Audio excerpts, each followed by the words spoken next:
Two dads talking about gender politics in the workplace. What could possibly go wrong? Hello, Al Saplys. Hey, how you doing? It's been a while.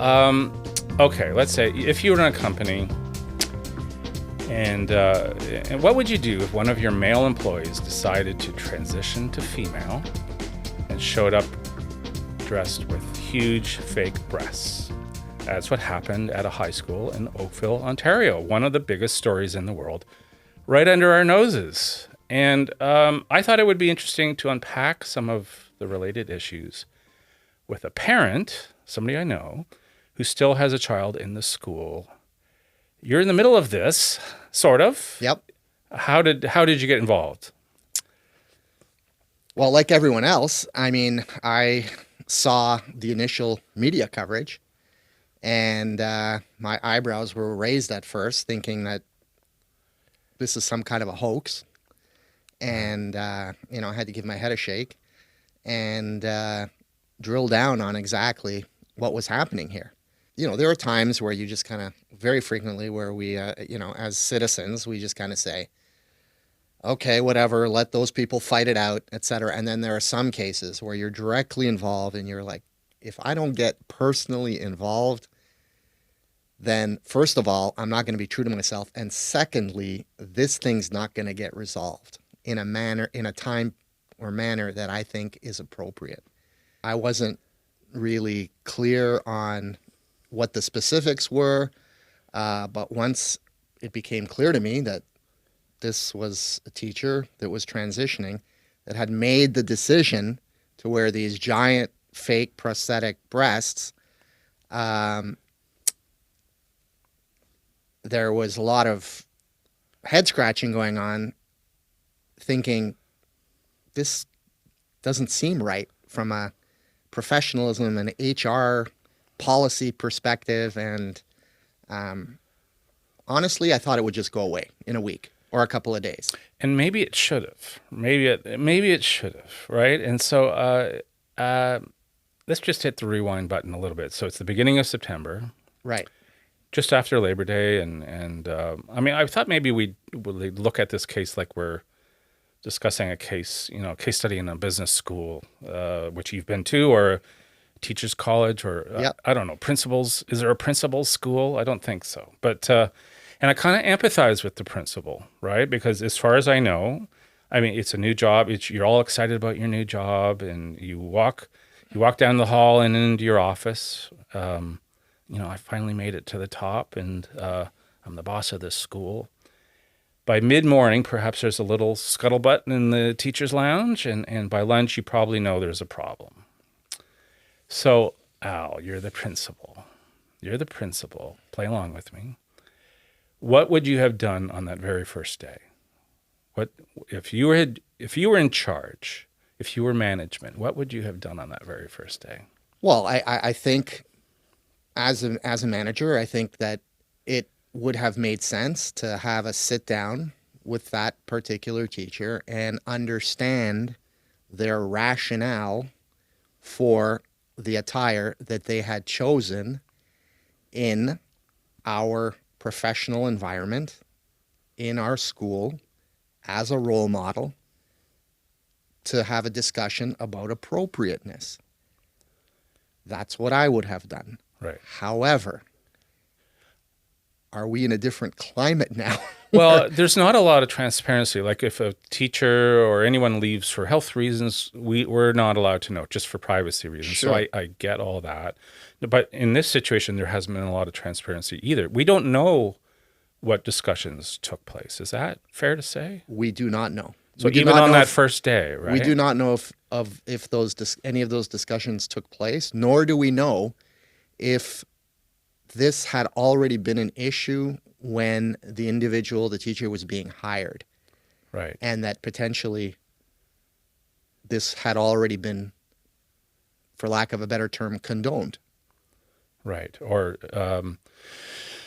now a more experienced manager, maybe a more experienced principal. It's the first day, as far as I understand, it's her first day as a principal on the job. Is that your understanding? First day as a principal on the job, but not the first day at OT at Oakville Trafalgar High School. My understanding was that this principal was previously a vice principal at the high school a few years ago. Well, that makes sense, though. Right. You're a teacher. Maybe you get your Master of Education. Right. You work somewhere as a vice principal, and then you work your way up in your principal. And it's like, this to me is the nightmare scenario for the principal. First day on the job. So I'm watching from kind of afar. I had two kids that used to go to that school and mercifully don't anymore. So I'm not I don't need to worry about it too much. Right. But I have to admit, and I'm just being honest here, when I first heard about it, I kind of laughed, right? And I figured this was either a gigantic kind of FU to the system or to somebody, right? Which was rumored. Again, there's a lot of rumors, a lot of gossip, but there's not a lot of transparency because you can't really confirm anything. Or maybe again, I'm just being honest, maybe the person's like suffering from mental illness or some sort of mental illness. Absolutely. That's because what we had thought. however you characterize it, it was a provocative act. If you've ever seen, we're not going to show the pictures, but if you can Google the pictures, this was a over the top provocative act. To be fair, again, we don't know the actual conversations or sequence of events that took place, but to be fair to the principal may have sought guidance from the board. Right. Not the trustees, but the board, the directors, the HR director, and they may have told the principal, you can do nothing. Yes. To be fair. However, the principal perhaps should have thought or considered that the events that took place afterwards, such as the international, media sensation that had become, could take place, and this could have an impact on the principal, on the school, on the board, etc. But clearly, that wasn't thought through.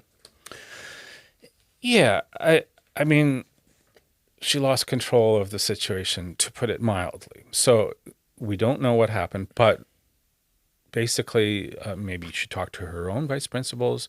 Maybe she talked to her superior who would have been at the board. And from my point of view, it looks like no one wants to get sued, right?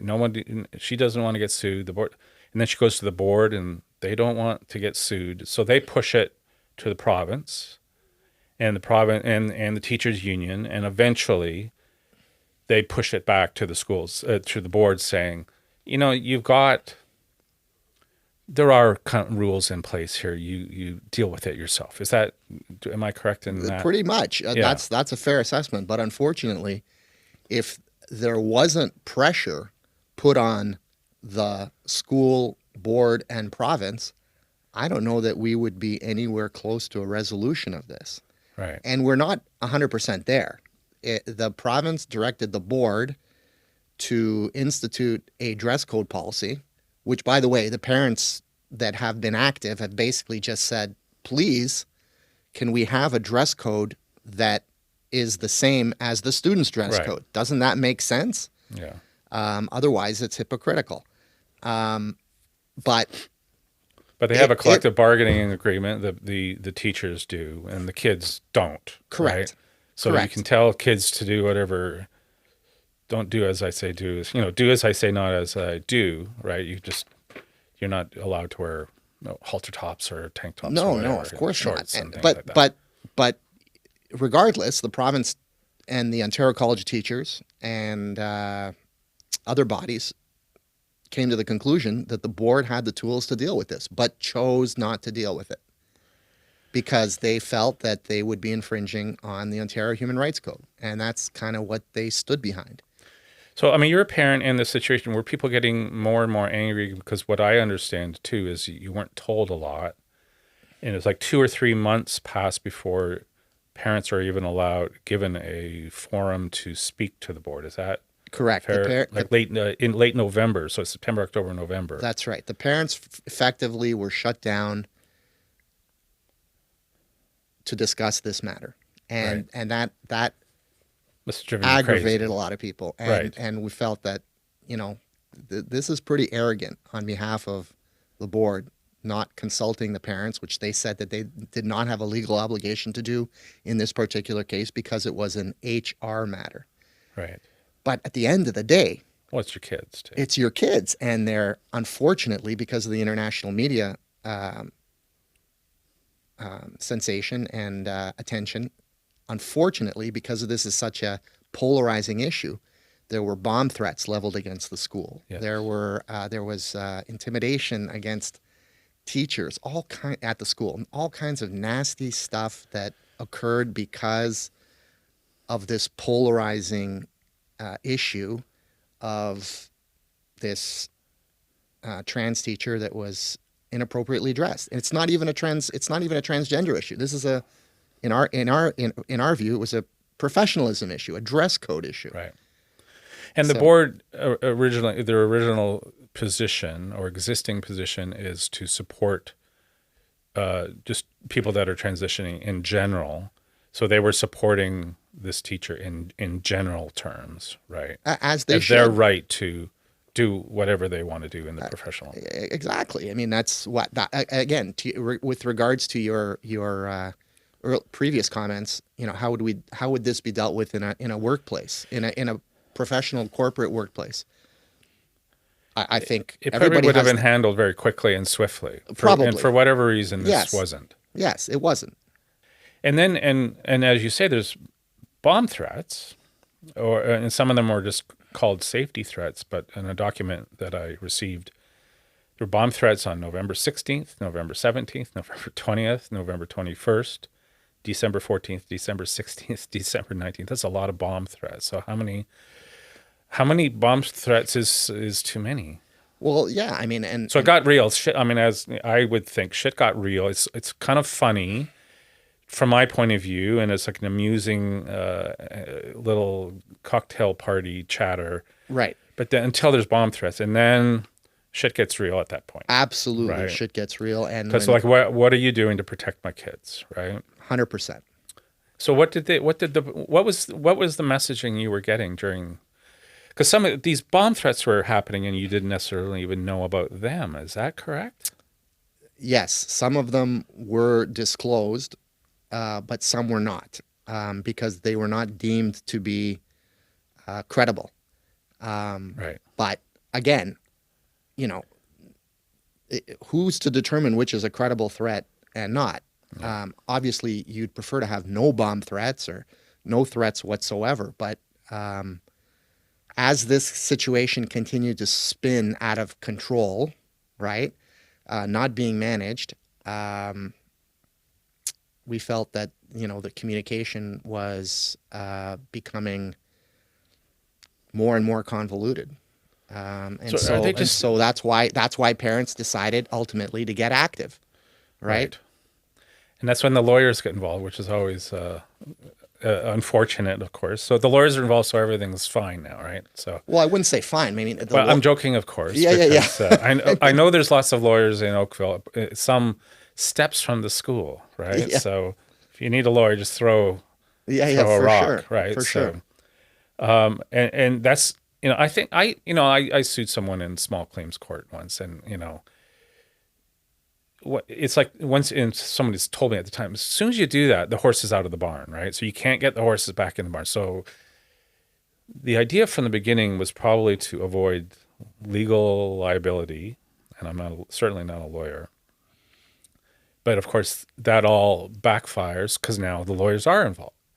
And even a document that you sent me, I can tell lawyers are kind of involved because there's now a chronology and all the dates and right, everything's laid out and what happened and when, right? So because I'm not paying attention and things are not being, I'm not giving 100% attention, and there's not a lot of transparency. So I'm like reading the Oakville Beaver or the Toronto Star or the Sun or the papers in England are carrying this, and the New York Post is carrying this. Fox News is carrying this. Absolutely. Tucker Carlson's all over it. Carlson's over it. Over it. That's a good sign. So I mean, they were attempting to politicize it. So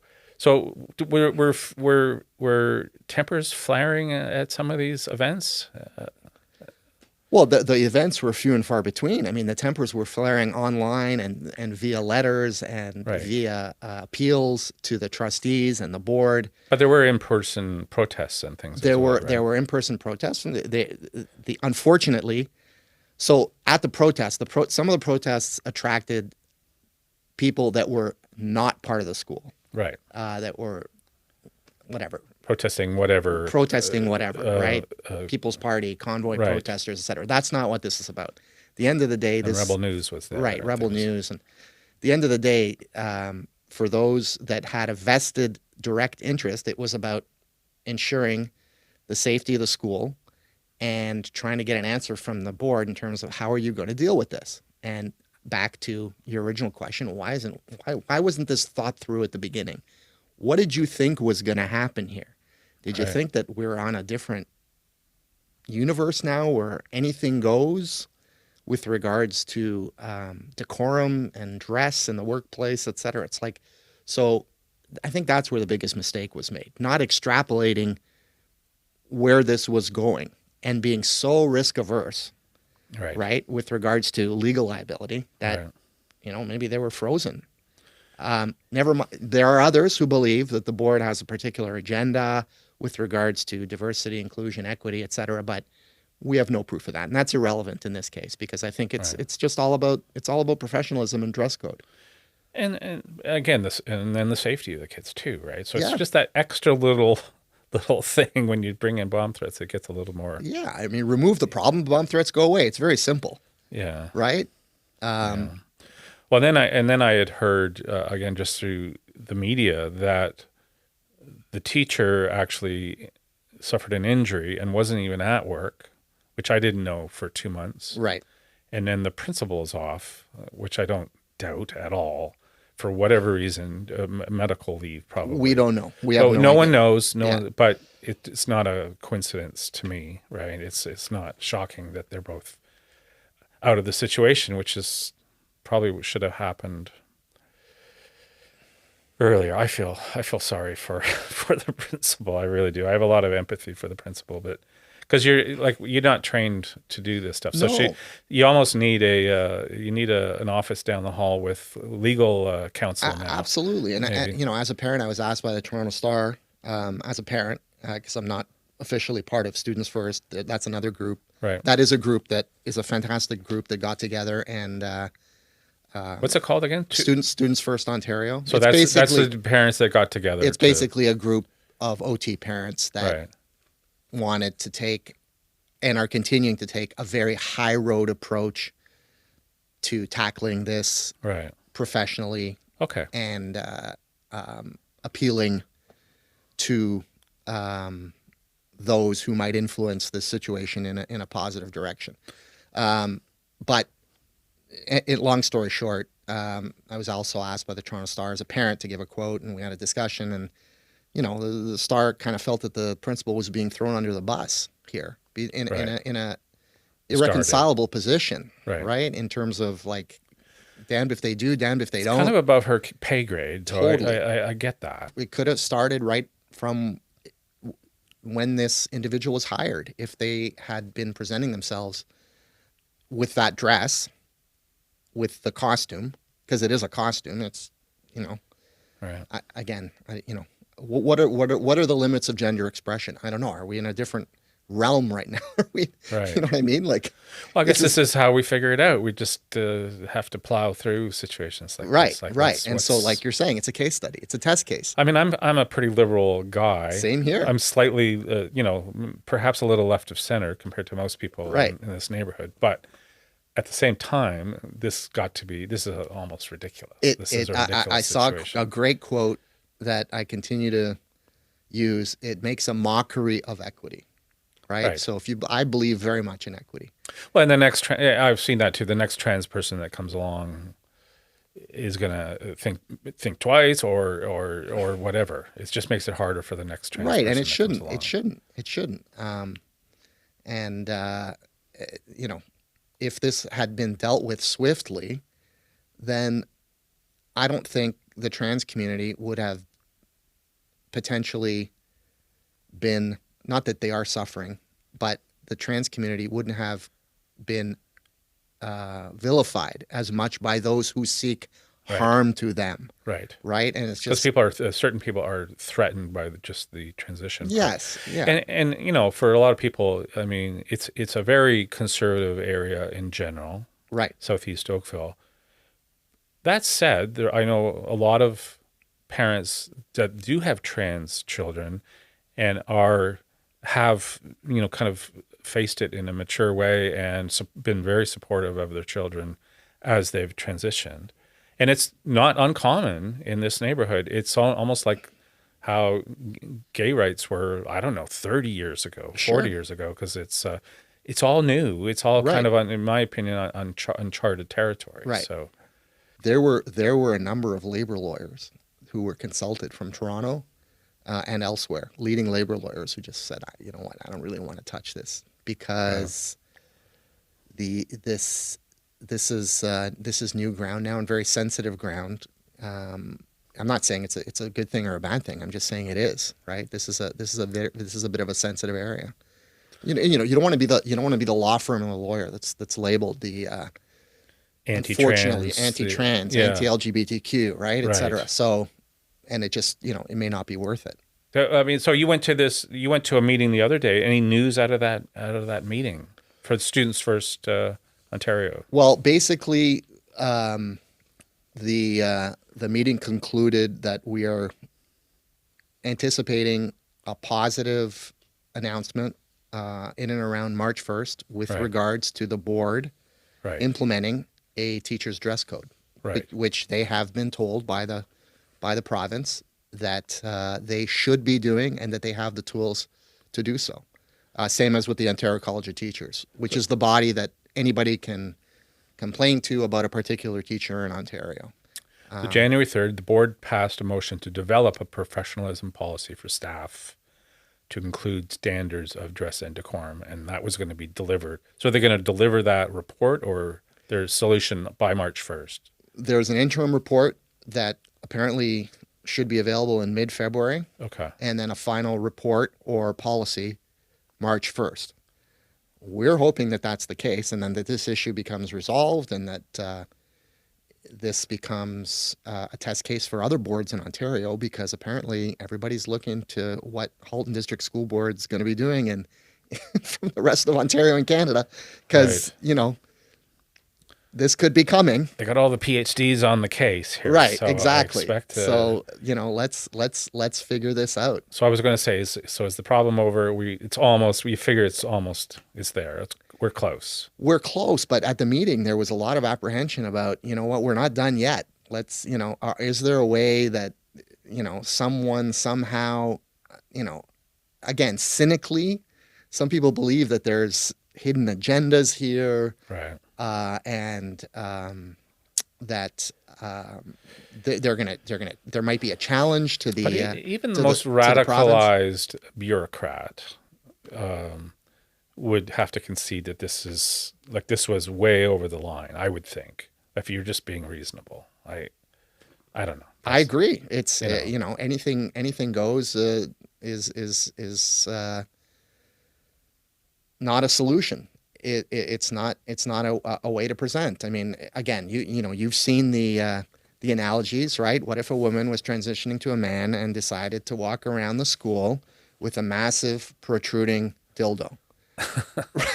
like, Right. and it's absurd, right? So we're in the theater of the, honestly, I mean, if you want to be, comical about this, it's like the theater of the absurd. So what do the kids think of all of this? I mean, we kind of I don't lose sight of the kids, but the kids. I mean, I've heard again. Everything is gossip because there's not a lot of transparency. But Right. so I hear that a lot of the kids. I mean, maybe the kids are just a little more liberal than their conservative parents, which is normal. So the kids are somewhat supportive of this. But I've certainly seen interviews with kids that are just tired of the attention and They want to are. move on with their lives. I think the majority of the kids, are kind of like, whatever, move on. Right. It doesn't bother us that much, especially if we're not in that class, Right. until the bomb threats and the disruption to Right. classroom activities occurred. And learning and trying to, get into universities and whatnot, it's a massive disruption, right? And that's Well, kind of kids were sent home just once or twice though correct. with these bombs, and then they started just not sending them home. Right, but it affected the school culture to So some degree. right, so it's not fun going to school anymore. Right, for some kids, it was not fun going to school. There It can be was traumatizing for some there was a people. spectrum of upsettedness, if that's a word, or trauma. Right. And who needs that, right? And in school, you want to be a safe place. You want to focus on learning and sports, and Did the kids get like help, like counseling, or did they get extra counseling? yeah, or- the school communication with regards to this situation was pretty good, but it was so frequent that there was a lot of eye rolling going on, and it was too much then. yeah, almost too much. So they were overcompensating. They were ultimately. and not addressing the situation directly at all. Right. Vaguely saying, we know that our school has been subject to a lot of media attention, but not talking about the situation at all. Right. End of the day, the kids, I think, felt that there should be a dress code for teachers that's the same as students. Well, okay. Let's pretend I'm an extreme right wing Sure. power guy. Why couldn't they have just fired this teacher immediately? Like, they didn't want to?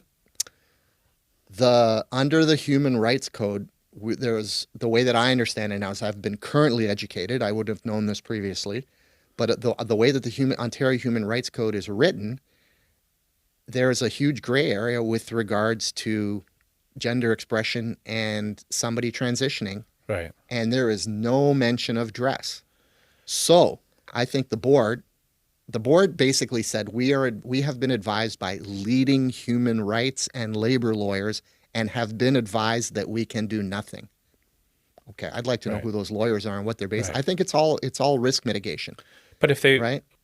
this teacher's motivation, maybe she was just trying to get fired, so like pay me the last 20 years of my contract. I'll take Absolutely. that. But I guess there could be damages beyond that, and I guess there's a Absolutely. precedent as well. Absolutely. So everyone starts showing up. When this whack- started, I thought this is going to go away in a few days, not a week. This is Corporal Klinger from MASH trying to get Right. a massive payout, or get Right. get booted out of the army, right? And then it went on and on and on. And then what impressed me, she was committed to the bit. I mean, if it was a bit, like if you're a comedian, you're committed. Like this is lasting more than a day, a week, Right. a month. She is committed to the bit, which was impressive to me, actually. Absolutely, absolutely. And and then that's kind of when everything started ratcheting up with regards to measures and countermeasures and parents organizing. I mean, you have to understand, there's no way for parents to naturally organize. People have to do it, very personally, right? I have to talk to my friends, who then have to talk to their friends, who have to talk to their neighbors, who then somebody has to set up a website. So it's like, let's do something about this. Right, let's do because no one something else about is doing this, right? something, so we got to right, do and so something. I honestly believe without the pressure that the parents created, in addition to, unfortunately, having to create more media awareness, and I say unfortunately because sadly, more media awareness means that some nut job somewhere is Yeah. going to call in a bomb threat, right? Well, I saw American comedians. It was part of their act and stuff. I saw Right. it. It made it around the world. So Absolutely. And so because it's this person is breaking boundaries, and that's why this was such a head scratcher. yeah. And it shouldn't have been, because again, right? If I had walked into place of business XYZ, I worked at Microsoft. If I walked into Microsoft dressed like this as transitioning, that wouldn't have In that wouldn't have manner. held water, right? But Well, most corporate environments, they're here for the bottom line. And Yeah, and at the end of the day, you're interrupting our Correct. flow of profit. kind of thing. absolutely. At the end of the day, it's kind of fine. You're transition, but why the get up? Right. Why the Halloween costume? Right. Again, there are boundaries regardless of, I think, what community you're in with regards to professionalism and teaching kids. And Well, where do we go from here? We're just waiting for this final, what we hope is a final report. What Right? we hope is a final report and a new policy, a dress code policy for teachers in the Halton District School Board. Which sounds complicated because that would probably have to be bargained in their collective bargaining. Apparently right? not. No. Apparently it's not. It doesn't have to be bargained. That isn't necessarily 100% correct. Right. But That's why you have a lot of lawyers, right? that's why there's lawyers involved and whatnot. Right. But I can't see the union necessarily condoning this, right? Right. Yeah. So we'll see how it goes. I mean, it's just is a school environment that much different that there have to be separate dress codes Right. For the teachers. for and teachers and students? I don't think so. students. Yeah. Am I missing? Are we missing something here? I don't think so. That's ultimately what it comes down to. That's ultimately what it comes down to, right? Well, thanks. Thanks for coming, Al. Appreciate the chat. So thanks for coming. Great. Thanks. Appreciate it.